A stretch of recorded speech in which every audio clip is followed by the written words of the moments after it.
Hello, আসসালামু আলাইকুম। হাঁড়ি পাতিল ব্লগে আপনাদের সবাইকে স্বাগত জানাচ্ছি। আজকে আমি লইটা শুটকি ভুনা করব। অনেকে বলে থাকেন যে শুটকি ভুনা করলে শুটকির সুন্দর ফ্লেভারটা বের হয় না, খেতে অতটাও মজা লাগে না। তো আজকে আমি চাঁদপুরের মজাদার যে শুটকি ভুনা ঠিক সেভাবে করে দেখাবো। শুটকিটাকে হালকা টেলে নিতে হবে, এরপর গরম পানিতে ধুয়ে পরিষ্কার করতে হবে।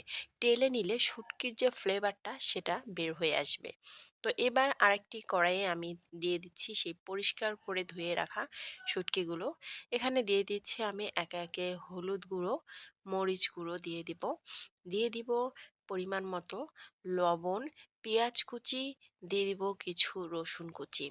এগুলো সমস্ত কিছু আমি একেবারে দিয়ে দিব। এখানে কোনো রসুন বাটা ব্যবহার করবেন না। রসুন বাটা ব্যবহার করলে কিন্তু শুটকির ফ্লেভারটা ভালো আসে না। আপনারা একবার কুচি করে ব্যবহার করে দেখবেন। আর চাঁদপুরেও আমি দেখেছি যে সেখানকার রেস্টুরেন্টগুলোতে এ রসুনটা কুচি করে ব্যবহার করে। তো আমি কিছু কাঁচামরিচ ফালিও দিয়ে নিলাম। কাঁচামরিচ দিয়ে শুটকিটা রান্না করলে বেশি মজা হয়। সাথে দিয়ে দিচ্ছি পরিমাণ মতো তেল। এখন আমি চুলাটা ধরিয়ে এগুলোকে কষাতে থাকবো। আস্তে আস্তে কষাবো।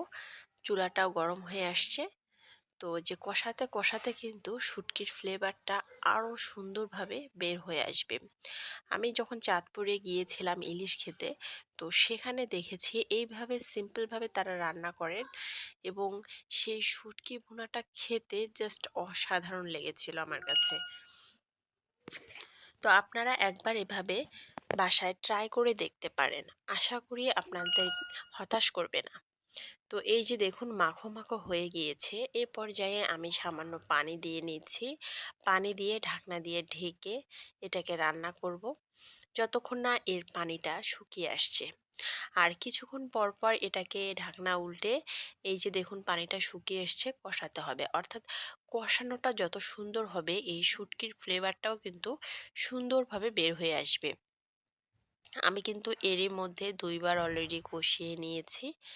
কারণ একবার কষালে শুটকির ফ্লেভারটা কখনোই ভালো আসে না। ২ থেকে ৩ বার আপনাকে শুটকিটাকে কিন্তু কষাতে হবে। লবণটা একটু কম মনে হয়েছিল, এজন্য আমি আবার দিয়ে দিলাম সামান্য একটু লবণ। আমি এখানে জিরা বাটা কিংবা অন্য কোনো মসলাই ব্যবহার করব না।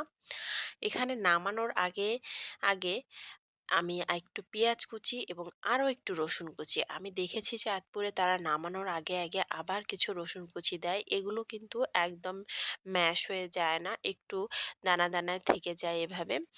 তো আমি জাস্ট সামান্য জিরাটাকে হালকা টেলে গুঁড়ো করে তারপরে দিয়েছি। জিরা বাটা ব্যবহার করিনি। কারণ এখানে যে কাঁচা জিরাটা বাটা ব্যবহার করলে আমার কাছে মনে হয় যে ফ্লেভারটা নষ্ট হয়ে যায়। আপনারা জিরা যদি দিতে চান হালকা টেলে একটু গুঁড়ো করে সামান্য দিবেন। খুব একটা বেশি দেওয়ার প্রয়োজন পড়ে না এখানে। কারণ শুটকির মেইন ইনগ্রেডিয়েন্টস হচ্ছে পেঁয়াজ এবং রসুন। এই দুটো যদি একটু ভালো পরিমাণে দেয়া যায় তাহলে কিন্তু ফ্লেভারটা সুন্দর আসে। এবার লাস্ট পর্যায়ে আমি সামান্য পানি দিব। খুব একটা পানি দিব না। আর এভাবে আমি রান্না করব ঢাকনা দিয়ে ঢেকে পানিটা শুকিয়ে আসা পর্যন্ত। আপনারা যে যেরকম খেতে চান, অর্থাৎ কেউ একটু ঝোলা ঝোলা খেতে চান তারা সেরকম রাখতে পারেন। আমি একটু মাখো মাখো করব। একটু ভুনা আর একটু ভাজা ভাজা করে নেব। দেখুন রসুনগুলা কিন্তু আস্তে আস্তে দেখা যাচ্ছে, এদিকে কিন্তু আবার সিদ্ধ হয়ে গিয়েছে। তো এ পর্যায়ে আর একটু ভাজা ভাজা করে আমি এটাকে নামিয়ে নেব। পুরা ঘরে শুটকির ঘ্রাণে ভরে গিয়েছে। আপনারা বাসায় এভাবে ট্রাই করে দেখবেন। আশা করছি খুবই ভালো লাগবে। খুবই সিম্পল ওয়েতে রান্না করে দেখালাম। আপনারা যদি জিরা গুঁড়ো দিতে নাও চান তাও চলবে। এর স্বাদের কিন্তু কোনো হেরফের হবে না। গরম ভাতের সাথে এইরকম যদি শুটকি ভুনা হয়, জাস্ট ওয়াও! দেখুন আপনারা কি দারুণ দেখতে হয়েছে, লোভনীয়, খেতেও হয়েছে অসাধারণ।